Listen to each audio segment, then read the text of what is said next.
Welcome to the Research Reimagined podcast, brought to you by Nottingham Trent University. I'm your host, Helen Darby-Dowman, and I'll be inviting some of NTU's brightest minds to explore how their research is helping us to deepen our understanding of the world. From online addictions to transgender rights and sleep disorders. Listen as we discuss some of society's most pressing challenges and uncover some of the ways our research is making a difference. Often referred to as fashion's biggest night out, or the Fashion Oscars, the Met Gala is a star-studded fundraising gala held for the benefit of the Metropolitan Museum of Art's Costume Institute in New York City. Welcoming celebrities, creatives and industry giants, invitations are highly sought after for this annual celebration of fashion, which is held on the first Monday in May every year.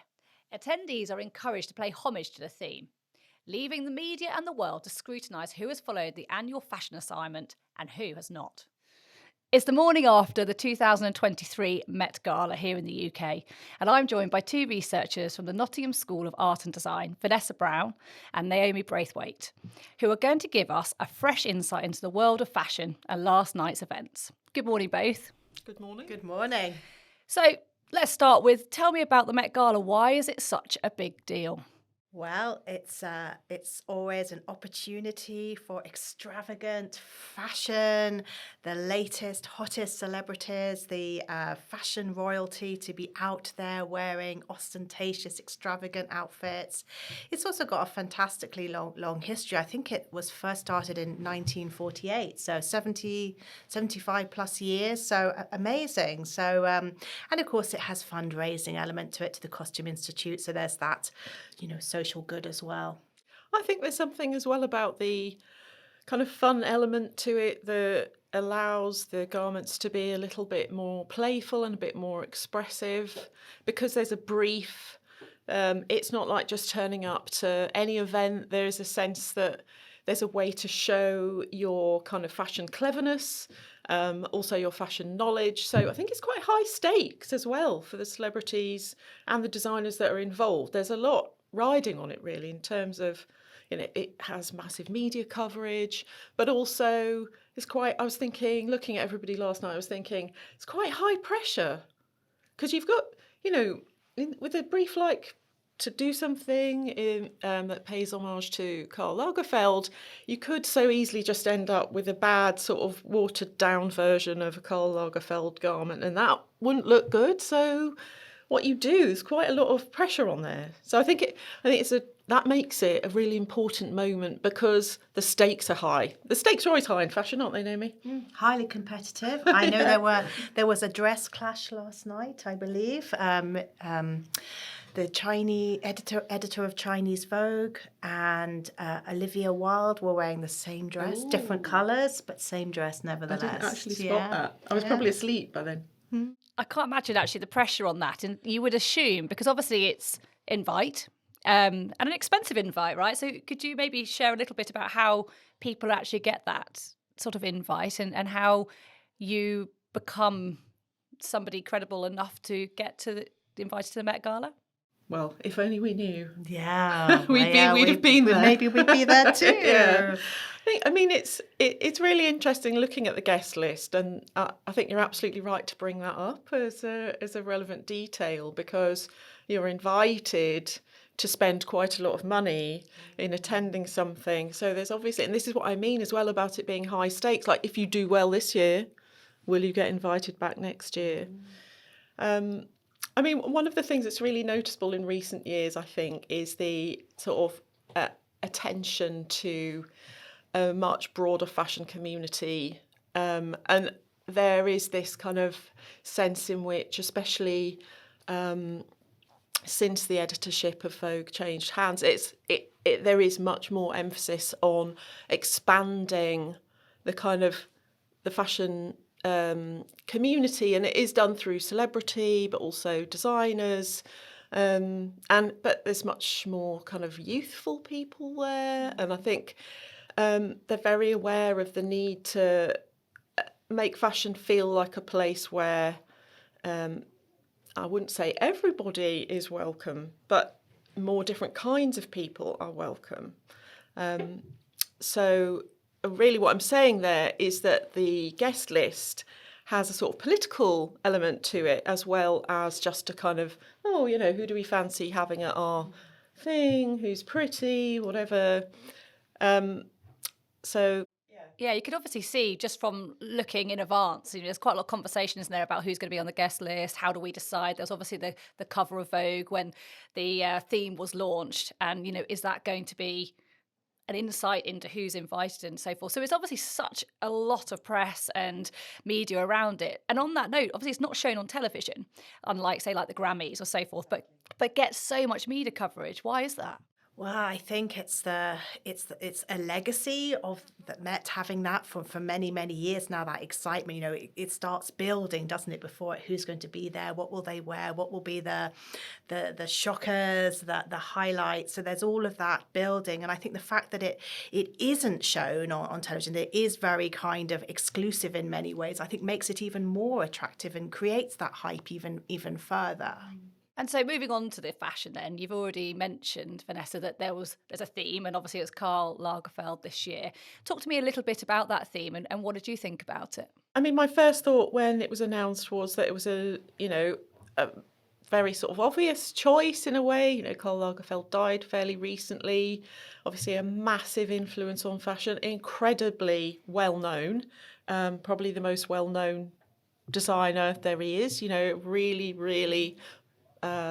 Chanel, a brand with really broad appeal. So you can really see why the exhibition, obviously, that has sort of come along with the theme, felt right for the Costume Institute, just because of his legacy. But also, I think, an interesting choice from the point of view of where we are. I mentioned the politics of fashion and where we are politically, because, he's quite a controversial figure, and there has been some press that has kind of questioned that decision on the basis of some of the things that he's said that have been, racist, fatphobic, and so on. So he's a very, very controversial figure, and actually not, at the Met they do like an element of controversy. I think, even though they probably wouldn't say that as a reason for the choice, but it's even without those really extreme views, he was always someone that was willing to sort of make an extreme comment and to kind of be bold. And I think that means that people have got something to play with, not just an aesthetic, but also an attitude. And he was such a character as well, his lifestyle with the cat Choupette and the constant wearing of sunglasses. Yeah, his very playful approach to fashion, and even to himself as well. And he had such a rich and interesting history and role in what he did for fashion. I mean, all those years at Chanel.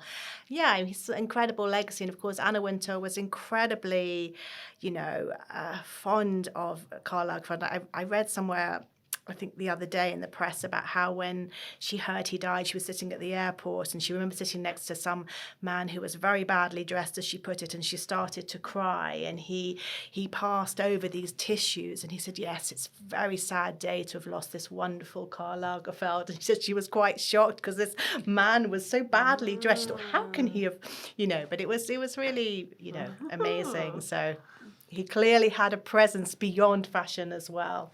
One of the really memorable images that I have in my mind is of him sitting in his flat in the 80s, and he had this flat that was absolutely full of postmodern furniture.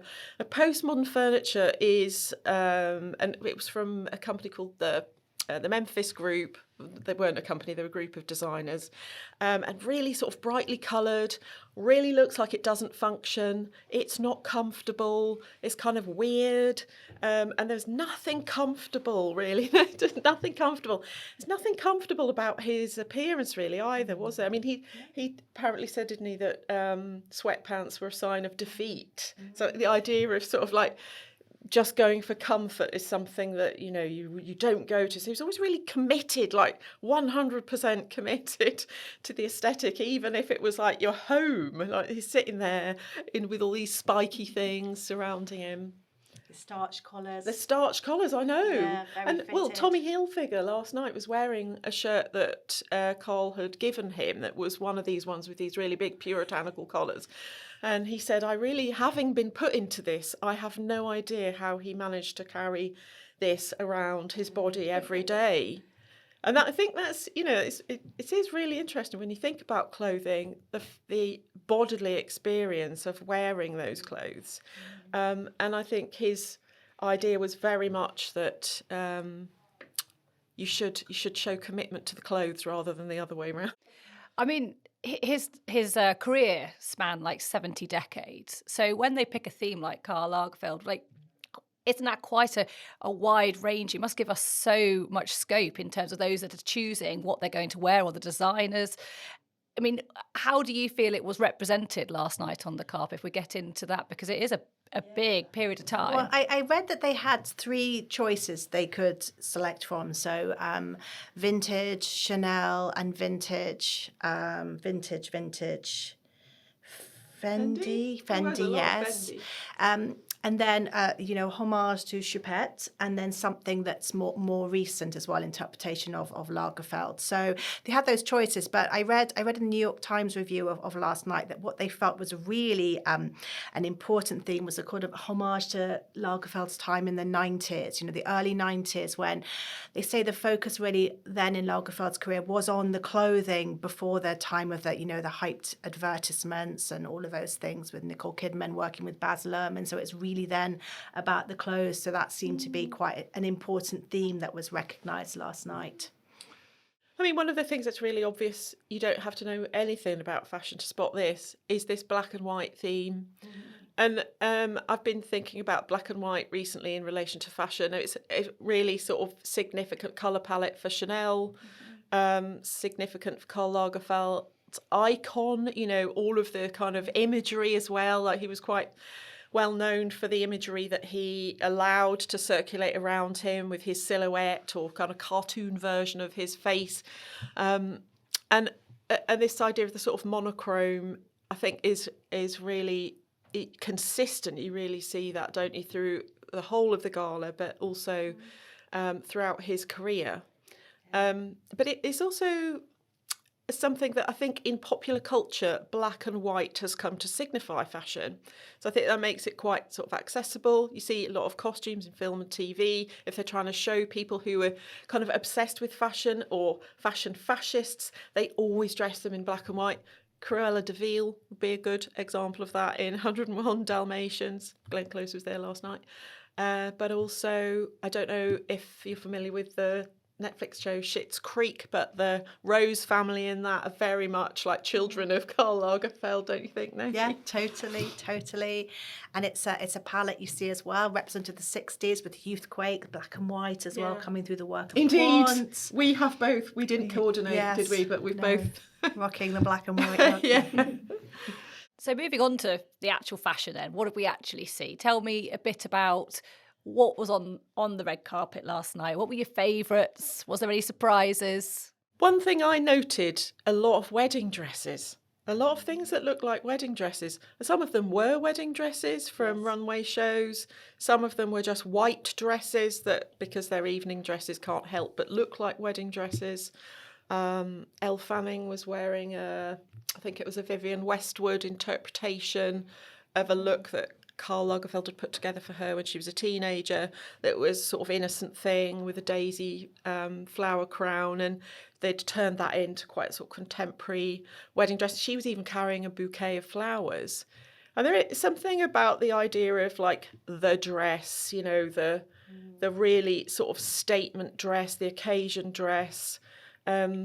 Obviously, it's an evening event, so you do tend to get that. But I think there's something about the Lagerfeld theme that really brought that out. I don't know if you have anything to add about that. I think there was a lot of that kind of interpretation of the wedding dress and those very sort of extreme silhouettes as well in dresses, as well as then the contrast of really almost barely there dresses as well. So quite a contrast. I did notice that too. Which really that does kind of sum up the look, doesn't it? Because there's this very sort of structured black and white. You see quite a lot of, boning, but also visible structure even a little bit of sort of, S&M kind of vibe to some of it. A lot of people were bringing out that. But then also this really extremely feminine, sort of loads of feathers, loads of tulle, lots of this pale blush, ivory, flowers. Yes. Yeah, very sort of, and that really throughout the night, you're getting that sort of black and white structure, sort of modern minimalist. Then you're getting this very romantic, soft, kind of pretty, fluffy, very feminine. And then a little bit of that sense of humour with the bold things. Yeah.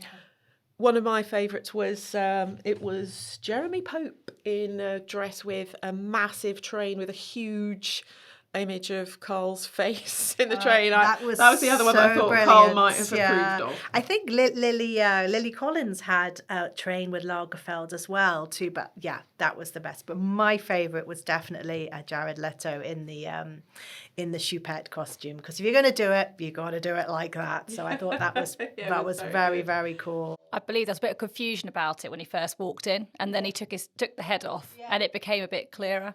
Isn't there talk about him maybe starring as Karl Lagerfeld in an upcoming biopic film of him? So the pressure's on. How are you going to dress then at the Met Gala if you'd be representing Lagerfeld? Why not pay homage to his treasured choupette, who has a wonderful lifestyle but couldn't make it last night, apparently. Yeah, where is Choupette? Yeah, living the life of Riley in a Parisian apartment with all the trappings. Servants. Yes. Any thoughts of anybody that shouldn't have been there? Maybe should have just gone home. Well, in my opinion, most of them.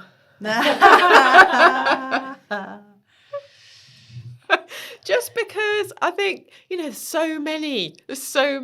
Yeah, it was quite overwhelming, And wasn't actually it? Another look. Another one. I feel a lot of it was fairly boring. I'm going to be opinionated because that's what fashion is about, isn't it? And you've got to sort of try and, strike that note at an occasion like that. And I don't know. I think some of the themes, people have got to be brave. I think some people weren't brave enough. I agree, and that's certainly coming out of some of the press this morning, that actually it was quite safe. There wasn't the scandal that there normally is of outfits, and I think that's very true. And it's interesting to think, well, why should that be? Is it because it's Lagerfeld and it's such a complex thing to pay homage, or is it the different world we're living in today? I don't know. Is it a way of being more restrained? Is it linked to the guest list as well? Does it depend on which guests you actually have? Is that a kind of personality thing? I think, this year they've had a lot of younger, really diverse, rap, grime stars at the Met Gala. So in a way, you'd think there'd be much more experimentation, much more bravery. Although a lot of the really striking outfits were worn by those people. I totally agree. Yeah. I think it's difficult if you choose a theme where a person with so much clout is chosen as the theme. There was one before that was it? Can't remember how they expressed it. Was it kitsch or bad taste or something? Or the vulgarity or something like that was a few years ago. And that a theme like that gives you so much more freedom to not be too personal about it. It feels a little bit like maybe. And also because he's died, there's a sort of element of needing to respect that. And one of the sort of key themes about the Met Gala is the fact it's not as respectful as some other occasions. So maybe that's what sort of led to a little bit of a toned down vibe for some people. I think there's a lot to be said that it was about paying tribute to a person as well, which normally it's more sort of themed on specific things, but actually attached to a person who had this important role in fashion, who's no longer here. Is maybe, that really does have a lot to say on why that perhaps was different this year in that sense. It's obviously tied in as well, isn't it, to the exhibition that's being launched at the Metropolitan Museum, and with all his sketches and his dresses and his outfits. It's very much tied in with that. It's an interesting point that perhaps it didn't allow people to be as expressive as perhaps they would have been in other years. But it was the exhibition looks amazing. I would love to see that. It looks really, really good. I think also from what I've heard from the curator about that, some of the more controversial elements of his sort of life and his approach to fashion, his approach to women, his approach to clothing. They have been handled quite sensitively and subtly, I think, in the exhibition, if at all. And one of the things that's really interesting about fashion as a whole is that while, as researchers, we can say anything we like, in terms of fashion media, there isn't really a history of a sort of really sharp critique in the way that, say, for example, within food, you have food critics who have their own sort of status, and everyone's quaking in their boots what will the food critic think. I mean, someone like Anna Wintour will have had that status, and that it's changing. But someone like Anna Wintour is an editor of a big magazine that relies on advertising. So how critical really can you be? And when I was watching the coverage last night, I was thinking, this is so interesting, because actually fashion is, but in essence it's controversial, because it's all about saying, I'm better dressed than you. And this now is a better look than what was 5 minutes ago. There is always this kind of level of, as Naomi said, competition, a dynamic, and exclusivity and judgment. And yet in the fashion media, there's a lot of just kind of quite benign sort of discussion, and in the case of the coverage of the Met Gala last night, a lot of just saying everything's fabulous. Everyone and everything is equally fabulous. Yeah, I totally agree. It's fascinating. When we see these celebrities in these fabulous gowns, or not so fabulous gowns, depending on our own opinions, how do they actually come about? Do they pick it? Does it go by stylist? How do they go to these designers and find them? I mean, we talk about perhaps like Nicole Kidman's wearing a dress that she wore in an advert, but can you shed a little bit of light onto that kind of world, or how do we come about seeing these celebrities in these fabulous outfits? I imagine that some of them will have a very clear view of what they want to wear. Like I'm sure Nicole Kidman, because of the history she had with that dress, went straight for it. I think some of them will have their own stylist. Some of them will be approached by stylists and by designers to be dressed a certain way. So I think there's a whole myriad of different things that lead to those gowns being, or outfits being chosen and represented that way. So yes. And I think that this sort of mystique surrounding how do you get access into this world, how do you get to be someone who gets to wear this kind of thing, is one of the most powerful aspects of fashion as a whole thing, as an industry, and as a social force. It feels like to be in that place, to be someone who, it was Dua Lipa, wasn't it, who was loaned a really, really exclusive and extremely expensive necklace by Tiffany to go with her dress last night, and she was talking about it, and obviously the discussions are around, where did you get your dress, who made your dress, and there is that sense of having sort of crossed over into some sort of heavenly promised land where you suddenly matter. In fact, during the coverage, it cut to an advert, and one of the guests, her name is Ice Spice, she was doing an advert for an eBay shop where you can buy original designer goods. And she said, this is obviously part of the scripted advert, you deserve real. And I was thinking, this is so significant here, because so many of these people attending this event, and all of the people who wish they were there, in some way it's an endorsement of them as people. I deserve real. Do I, though? Do I deserve real? Real cost an awful lot of money. And Tommy Hilfiger's wife said that it took a village to dress them last night. And that, Did you see it? Yeah. So I think something really significant about our culture where those things are kept exclusive, tantalising little bits of sort of tidbits of, I happen to have this in my wardrobe. I've kept all my costumes, or my stylist, used to be friends with whoever, or yes, I was lucky enough to be asked to wear this dress. It's very much part of how we keep some people in one place and some people in another. But obviously it's an incredibly powerful thing.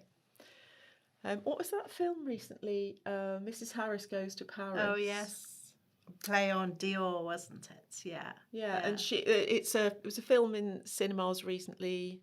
Actually, a remake of an old film, but It's a book. As well. Yeah. So, fairly ordinary housewife who really, really wants. Is it a Dior? Yes, yeah, a Dior dress. It's Dior, yeah. And House of Dior. she goes to Paris, and she has very little sort of idea about where she's going to wear it or what she's going to do with this dress. She just wants one. Yeah. And it's all about this sort of experience of wearing the things that... Or having the things, Yeah. just having the real thing. It's not just the dress, it's the fact that it's a Dior dress or it's a Lagerfeld or it's a Chanel dress. It's all those meanings invested in it. Yeah. I mean, fashion could be quite criticised for that, for being superficial, being frivolous. I mean, what would you say to people that actually have that kind of view? I think fashion has lived in that tension between frivolousness and seriousness for its history and will continue to do so. It's seen as frivolous because of, the Met Gala probably exemplifies that to extent. Indeed, the extravagance, in a time of austerity, there's all this, ridiculousness of costumes, but also it's a very powerful industry. It contributes a lot of money across the world. And it's very culturally led, and it's very much about, individual level. It gives meaning to people, it makes them feel a certain way. And that's important because that's linked to their sense of self and self-esteem, which is what then gives it a more serious angle to it. But it's always been in that tension of frivolous versus serious. And I think it will continue to do so. And I think it's those debates which make fashion so exciting and so rich that you can have these debates about these things. Fashion I've got two things to say about this. One is that fashion, some historians and theorists say that fashion emerged as a response to a certain set of conditions, particularly urban conditions where people live in communities where they're not known by their neighbours. They don't live in a close-knit community where everybody knows each other. So what you look like and what you wear becomes all of a sudden really, really important, because it's how you indicate to other people who you are, and what they can expect from you. So that is a kind of survival. It's a kind of the urge to fashion yourself is sort of survival tactic. But also within that context where, you basically are what you wear, you can pass yourself off as whatever you want through clothing. It also sort of raises the possibility that clothing can lie. Clothing could tell a story about who you are that isn't true or that's part of the truth. So you can express who you really are because you've got the freedom of being in an anonymous place without traditions of clothing, but also you can manipulate that. And that is at the heart of why fashion is so fascinating. And that's before we enter into the idea of the sort of class system. That means that, as clothes became more readily available through mass production, more people could participate, more people felt they needed to participate in it. But also, what do? Do you copy the people who have more money? Yes, a lot of the time. That's the way the industry works. But also you start to see, street cultures, subcultures forming where actually the people at the top of the social hierarchy with the most money and maybe the most status, the most power, are actually looking to the young people on the streets and saying they're doing something really interesting with this fashion, with what they've got, that then starts to influence, what's going on in the kind of designer labels and catwalk fashion. So there is a sense that fashion really does have meaning that comes from very sort of clear social circumstances. The other thing is that fashion is so much more technical and craft-based and scientific than people give it credit. And the discussions, at an event like that last night, which focus around how fabulous everybody looks and, maybe the amount of hours that went into making it, but, the skills that are required to fit clothes to the body and to make fabric behave in specific ways, to make those fabrics and create those effects. They are science, to a large extent, they're science skills and they're craft skills, and they're really, they're very much worthy of respect. There's a lot of links people make between fashion and architecture, actually, aren't there? Yeah, sculptural, the structures of things. Obviously, Lagerfeld worked a lot with corsetry and all those kind of techniques and skills. Very, very couture-led. It's very special. And there's some, what we find at Trent as well sometimes is that we have especially students coming for postgraduate courses who have done other courses like product design or architecture, and then they realise that actually fashion is what they're interested in, and they apply those same skills to that. But often they're male and they've been discouraged from being interested in fashion as young men because of its feminine connotations. It's really interesting to actually find out that there's so much more to it, I think, than perhaps first meets the eyes. Naomi, you were talking to me earlier a little bit about Karl and how he got into fashion. Will you just share that story? Yeah, of course. So Karl and his family during the Second World War, they moved outside of Hamburg, lived in the country, and then they came back into Hamburg around 1948, I think it was. They were his father, who was the evaporator or condensed milk king of Germany, was building a new house for the family in Hamburg. So they stayed in a very chic hotel and lived there. And in 1949, Christian Dior came to Hamburg and did this wonderful couture show, brought all the fantastic models from France, beautiful couture, and did this amazing show in the hotel. Had lots of media frenzy, and Lagerfeld went to it, and it was then that he became really, really struck with fashion and the beauty of it and the spectacle of it, and decided that he wanted to go and live in Paris, which he did at the age of